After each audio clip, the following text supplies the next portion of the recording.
बाबा जुमदेव जी अपने परिवार और सेवकों के साथ ऋषिकेश और हरिद्वार की यात्रा पर थे। उन्होंने पहले ही सभी से कहा था, हम केवल एक ही परमेश्वर को मानते हैं और वो पत्थर की मूर्तियों में नहीं बल्कि हर जीवित आत्मा में बसता है। इसलिए किसी भी मंदिर में उन्होंने प्रणाम नहीं किया। यात्रा के दौरान उनकी मुलाकात एक तथाकथित महान तपस्वी से हुई। वो साधु दावा करता था कि उसने 30 साल तपस्या की है, लेकिन जब बाबा ने उससे पूछा, क्या कभी भगवान ने तपस्या के दौरान तुम्हें अपने हाथों से भोजन दिया, तो वो चुप हो गया। और सन 1970 की जनवरी की यह घटना है। सन 1959 में महान त्यागी बाबा जुमदेव जी के पुत्र महादेव ने Visvesvaraya regional college of engineering Nagpur से बीई की परीक्षा प्रथम मेरिट क्रमांक से उत्तीर्ण करने पर आगे की उच्च स्तरीय पढ़ाई हेतु विदेश जाने का प्रयास किया। तब अमेरिका के सुप्रसिद्ध न्यूयॉर्क विश्वविद्यालय में मेटलर्जी एंड मटेरियल साइंस इस विषय में MS के स्नातकोत्तर परीक्षा हेतु उसे दाखिला मिला। महादेव हवाई जहाज से अमेरिका जाने वाला था। उन्हें विदाई देने हेतु महान त्यागी बाबा जुमदेव जी, मां 100 वाराणसी बाई, उनकी मौसी 100 चंद्रभागा बाई, निखारे मामी 100 गयाबाई बुर्डे तथा उसका मित्र विट्ठल राउत, इतने लोग दिल्ली गए थे। दिल्ली में विट्ठल राउत का बड़ा भाई रहता था। उनके यहां सभी लोग रुके थे। 2 दिन सभी ने दिल्ली दर्शनीय स्थल देखे। ताजमहल, कुतुब मीनार, जंतर मंतर, लाल किला आदि स्थलों को देखा। तत्पश्चात दूसरे दिन रात्रि की उड़ान से पुत्र महादेव को अमेरिका जाने के लिए पालम हवाई अड्डे पर छोड़ा। बाद में सभी अपने मुक्काम वाले घर पर वापस आए। रात में रुककर सभी ने सोचा कि यहां से पास ही हरिद्वार, ऋषिकेश या ऐतिहासिक तीर्थ क्षेत्र हैं, देखकर आना चाहिए। तत्पश्चात दूसरे दिन सभी लोग सुबह रेलवे से ऋषिकेश जाने के लिए निकले। साथ में उन्होंने फलाहार रखा था। जनवरी माह होने से ऋषिकेश में बहुत ठंड थी। ऋषिकेश रेलवे स्टेशन से ऐतिहासिक स्थल तक जाने के लिए घोड़ागाड़ी की गई। उस समय पहले ही बाबा ने सभी लोगों को स्टेशन पर ही बता दिया कि हम लोग एक ही भगवान को मानते हैं। भगवान हमारी आत्मा है, इसलिए कोई भी मंदिर में नमस्कार नहीं करेगा। हम केवल मानव की बनाई हुए देवताओं और मानवीय हाथों से निर्मित पत्थर की निर्जीव मूर्ति में परमेश्वर नहीं रहता। वो सजीव आत्मा में निरंतर निवास करता है। तथापि वे सभी लोग ऐतिहासिक स्थल देखने हेतु ऋषिकेश के लिए खाना हुए। रास्ते में महान त्यागी बाबा जुमदेव जी का गुजरात से आए एक मारवाड़ी दंपत्ति से परिचय हुआ था। उन सभी ने समस्त स्थान देखने के बाद अंत में लक्ष्मण झूला देखा। बताने अनुसार किसी ने भी किसी भी मंदिर में नमस्कार नहीं किया। लक्ष्मण झूला पवित्र गंगा नदी पर स्थित है। वो पुल पर गंगा नदी के दूसरे किनारे पर पहुंचते हैं। दोपहर का समय था। वहां सभी ने स्नान किया। उसी जगह उन्हें वह मारवाड़ी परिवार मिला। वे पति पत्नी थे। मारवाड़ी समाज में एक प्रथा है कि जब तीर्थ यात्रा को जाते हैं, यदि उसका सगा भाई साथ में न हो, तब वो स्त्री किसी अन्य पुरुष को अपना भाई मानकर उस भाई को भेंट स्वरूप कोई वस्त्र प्रदान करती है। उससे उस स्त्री का उद्धार होता है, ऐसी मान्यता होती है। तत्पश्चात सभी ने स्नान के बाद उस स्त्री ने बाबा को अपना भाई मानकर वस्त्र भेंट की एवं प्रथान अनुसार उनकी पूजा की। तत्पश्चात बाबा ने सभी को परमेश्वर के प्रति मार्गदर्शन किया तथा उसे बनाकर रखने के लिए मानव ने हमेशा सत्य, मर्यादा और प्रेम से रहना चाहिए, ऐसा उपदेश किया। तत्पश्चात बाबा ने उन्हें फलाहार करने का आग्रह किया, लेकिन वे हिचकिचाने लगे। उन्होंने सोचा कि यह ठीक नहीं, क्योंकि हमने उन्हें भेंट दी है, इसलिए वे हमें बुला रहे हैं। इस पर बाबा ने मार्गदर्शन किया कि इस पृथ्वी पर किसी भी मानव ने संकुचित विचार न रखते हुए मानव ने एक दूजे को मिलजुल कर एकता निर्माण करना चाहिए। सभी मानव परमेश्वर की संतान होने से सभी समान हैं। मानव कर्म करता है, इसलिए सभी के विचार समान होने चाहिए जो परमेश्वर को प्रिय हो। तत्पश्चात उन्होंने बाबा के साथ फलाहार किया एवं वहां से हरिद्वार जाने के लिए उस परिवार के साथ रेलवे स्टेशन पर गए। हरिद्वार का टिकट लेकर हरिद्वार जाने वाली गाड़ी में सभी लोग एक ही बोगी में बैठे। उस बोगी के एक कंपार्टमेंट में एक महान तपस्वी बैठे थे। उसी कंपार्टमेंट में बाबा उनके पास बैठे और सामने वाली सीट पर महिलाएं बैठी। बाबा का और उस तपस्वी का परिचय हुआ। उसके तत्पश्चात बाबा से पूछा कि आप लोग कहां से आ रहे हैं। तब बाबा ने उन्हें जवाब दिया कि हम लोग नागपुर में रहते हैं। दिल्ली से पुत्र को अमेरिका जाने के लिए छोड़ा और ऋषिकेश या ऐतिहासिक स्थल देखने आए। तब उस महात्मा ऋषि ने बाबा से प्रश्न किया कि आपने भगवान का मंदिर देखा क्या। तब बाबा ने जवाब दिया, आपने बहुत अच्छा प्रश्न पूछा। हमने यहां के सभी मंदिर देखे, मानव निर्मित कला देखी, लेकिन किसी भी मंदिर में नमस्कार नहीं किया, क्योंकि सिर्फ निर्जीव मूर्तियां दिखी, भगवान नहीं दिखा। तब ऋषि ने कहा, आपको ऐसा नहीं करना चाहिए था।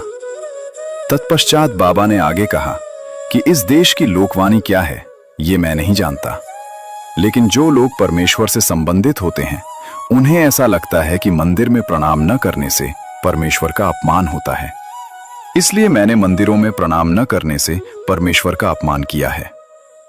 ऐसा आपको लगता है तो आप ब्रह्मांड चढ़ाएं एवं उस परमेश्वर को बताएं कि हे परमेश्वर, नागपुर से एक व्यक्ति कुछ लोगों को लेकर इस तीर्थ स्थान में आया है। वो मंदिर में गया, लेकिन वहां उसने तुझे नमस्कार नहीं किया। उसके बाद जब परमेश्वर मुझसे पूछेंगे तब उन्हें प्रश्न का उत्तर मैं दूंगा, लेकिन आपको नहीं दूंगा। तत्पश्चात वो महात्मा साधु बहुत सोचने लगा। अंत में वो ब्रह्मांड ना चढ़ाकर बेंच से नीचे उतरा और बाबा के कदमों के पास बैठा। उसने बाबा से कहा, आप धन्य हैं। आपके जैसा एक भी तपस्वी मैंने अपने जीवन में नहीं देखा। मैं हिंदी भाषिक ब्राह्मण होकर स्नातक ग्रेजुएट हूं और पिछले 30 वर्षों से परमेश्वर प्राप्ति के लिए पहाड़ों पर जाकर ऋषिकेश, हरिद्वार जैसे तीर्थ स्थल तथा हिमालय में जाकर आराधना कर रहा हूं, लेकिन मुझे अभी तक परमेश्वर प्राप्ति नहीं हुई। तपस्वी, आज तक मैंने हरिद्वार से कन्याकुमारी तक बहुत से ऋषि मुनि और महात्मा देखे, लेकिन आपके ध्येय का एक भी तपस्वी मिला नहीं। इतिहास में तुलसीदास जी ने भी यही कहा, पत्थर पूजे भगवान मिले तो मैं पूजूं पहाड़। उसी तरह 2.5 अक्षर प्रेम का पढ़े सो पंडित होए, ऐसे भी बताया। तब उस महात्मा ने बाबा से कहा, आप परमेश्वर को जानते हो? आप मुझे भगवान कहां हैं ये दिखाइए, मैं आपका दास गुलाम बनकर रहूंगा। उस महात्मा की जटाएं बहुत बड़ी हुई थीं। उन बालों का सिर के बीचों बचों बीच अच्छा बड़ा गुच्छा बंधाया गया था। पेट तक दाढ़ी बड़ी हुई थी, कानों में कुंडल लटक रहे थे, गले में रुद्राक्ष माला थी और शरीर पर लंगोटी की लुपटी थी। हाथ में एक छोटी सी लकड़ी और दान पत्र था। उस महात्मा ने बाबा से बहुत विनती की, लेकिन बाबा नहीं माने। उन्होंने उसे कुछ भी नहीं बताया। उसने बाबा से बहुत प्रार्थना की। वो बाबा के पांव नहीं छोड़ रहा था। उसने उनके पैरों पर सिर रखा दिया। वो सिर ऊपर नहीं उठाता था, लेकिन बाबा किसी को भी अपने पैर नहीं पड़ने देते, इसलिए वो पैर छुड़ाने का प्रयास कर रहे थे। अंत में बाबा ने उठाकर कहा, आपको भगवान देखना हो तो आप मेरा नागपुर का पता लिख लो, पर मेरी एक शर्त है। वो शर्त पूरी होने पर ही मैं आपको भगवान दिखाऊंगा। तब वो उठकर बाबा के करीब बैठा और आगे क्या करना चाहिए इस बाबत मार्गदर्शन करने हेतु प्रार्थना की। तब बाबा ने उससे कहा, आपको पहले दाढ़ी जटाएं निकालनी होंगी, कुंडल को फेंकना होगा, आपका भेष बदलकर मेरे जैसा साथा जीवन स्वीकारना होगा। आपने 30 साल तपस्या करके भी भगवान की प्राप्ति नहीं कर सके। ये बहुत दुख और शर्म की बात है, क्योंकि आपने इस भेष से संपूर्ण संसार को दुखाया है। आप लोगों को परमेश्वर के नाम पर अंधे हो तो पूरी दुनिया अंधी है, ऐसा मैं समझता हूं। यह सुनकर उस तपस्वी बाबा से कहा, इस देश में होने वाले मुझ जैसे विभिन्न प्रकार के तपस्वी महात्मा मुनि आते हैं। सभी लोग मंदिर में जाकर प्रणाम करते हैं, उसे भी मान्यता हो, लेकिन आपने ऐसा नहीं किया। परमेश्वर को जानते हैं, यह सिद्ध होता है। अर्थात आप परमेश्वर नहीं दिखाना चाहते, फिर भी कम से कम उसके बाबत मार्गदर्शन तो करें। ऐसे विनती की। तब बाबा ने कहा, मैंने आपको पता दिया है, ये पते पर आप मैंने बताया अनुसार भेष में आओगे। मैं आपको वही मार्गदर्शन कर परमेश्वर दिखाऊंगा। बातें करते करते हरिद्वार आया।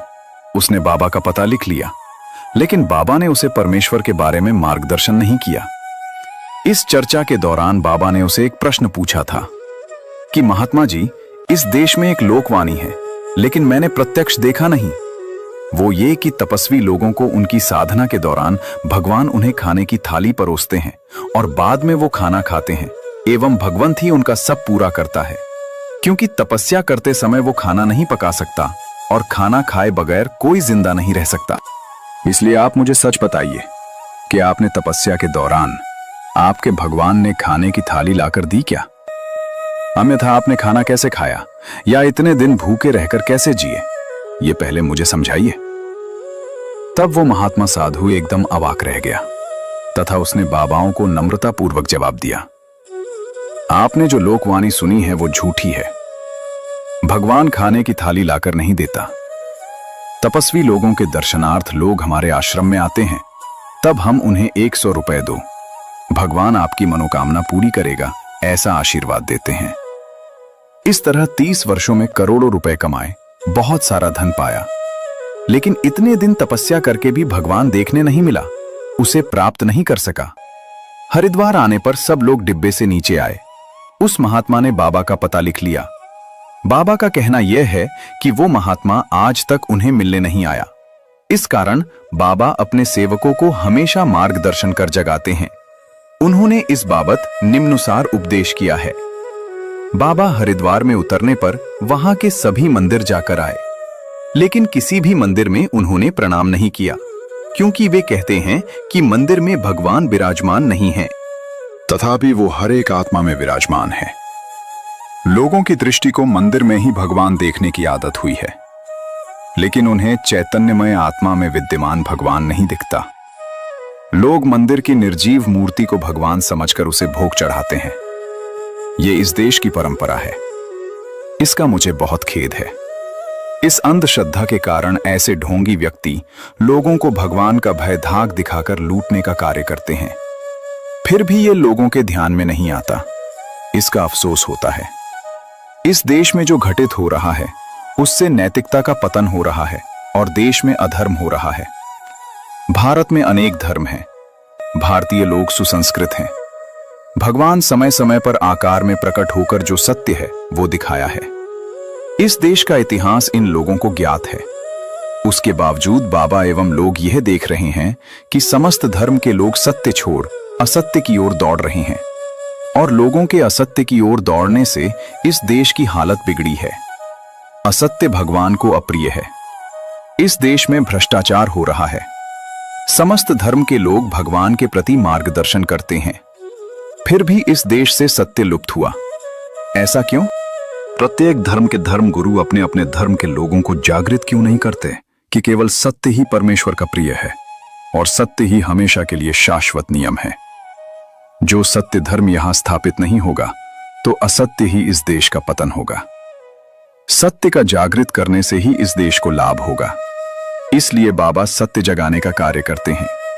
बाबा हमेशा मार्गदर्शन करते समय बताते हैं कि मेरे इस मार्ग के मार्गदर्शन का जो लाभ उठाता है वे तनिक भी भीख नहीं मांगते और स्वावलंबी होते हैं। मैं भगवान नहीं हूं, यद्यपि भगवान ने अपना परिचय मेरी आत्मा में दिखाया है, इसलिए मैं मानवों के लोगों के आत्मा में भगवान देखता हूं और उसकी पहचान उस मानव को करा देता हूं। इस देश में अंधकार शुरू है, उसे रोकने का कार्य बाबा अपने मार्गदर्शन से कर रहे हैं। इस महान कार्य के लिए ही भगवंत ने महान त्यागी बाबा जुमदेव जी को अपने साथ लिया है। अर्थात बाबा भगवान के रूप में लोगों को सत्य के मार्ग पर चलने के लिए सिखा रहे हैं, उन्हें सत्य के बारे में जागृत कर रहे हैं। क्योंकि देश की संपूर्ण समस्या बाबा के सामने में, इसलिए बाबा ने त्याग किया है। वे निष्काम भावना से परमेश्वर का कार्य करते हैं। बाबा किसी से भी गुरु पूजा या गुरु दक्षिणा नहीं लेते। हर एक के आत्मा में परमेश्वर रहने के कारण वो किसी के भी अपने पैसों पर माथा टेकने नहीं देते। स्वयं का परिवार का संपूर्ण खर्च वे ही स्वयं उठाते थे। वे किसी से भीख नहीं मांगते तथा मार्ग के सेवकों को भी मांगने नहीं देते थे। किसी से भी झूठा अर्थात असत्य व्यवहार नहीं करते। मानव ये बुद्धिजीवी प्राणी है, इसलिए भगवान की सही पहचान केवल उसी को है। मानव नर एवं नारी ये दो जातियां हैं, अतः ये दो प्राणी परमेश्वर को जान सकते हैं। प्रत्येक पुरुष अथवा स्त्री ये कार्य कर सकते हैं। बाबा हमेशा सतर्क करते हैं एवं सेवकों को भी सतर्क करने हेतु जोर देते हैं। भगवंत ने हमें निर्माण किया, इसलिए हम सबका विधाता एक ही भगवान है, ऐसा वह कहते हैं। अतः परमेश्वर ने अपनी आत्मा से हमारे मन को जागृत करने का कार्य करते हैं। मानव अपने परिवार का भरण पोषण हेतु नियमित जीवन व्यतीत करता है तथा उसके परिवार में सभी ने सत्य, सदाचार, प्रेम का व्यवहार अपनाना चाहिए। तभी उसके परिवार में परमेश्वर स्थिर रहेगा, क्योंकि उसे यही प्रिय है। यह वीडियो आपको अच्छा लगा हो तो वीडियो को लाइक करें और ऐसे ही मानव धर्म पर आधारित वीडियो देखने के लिए हमारे इस परमात्मा एक मोटिवेशन यूट्यूब चैनल को सब्सक्राइब करें। नमस्कार।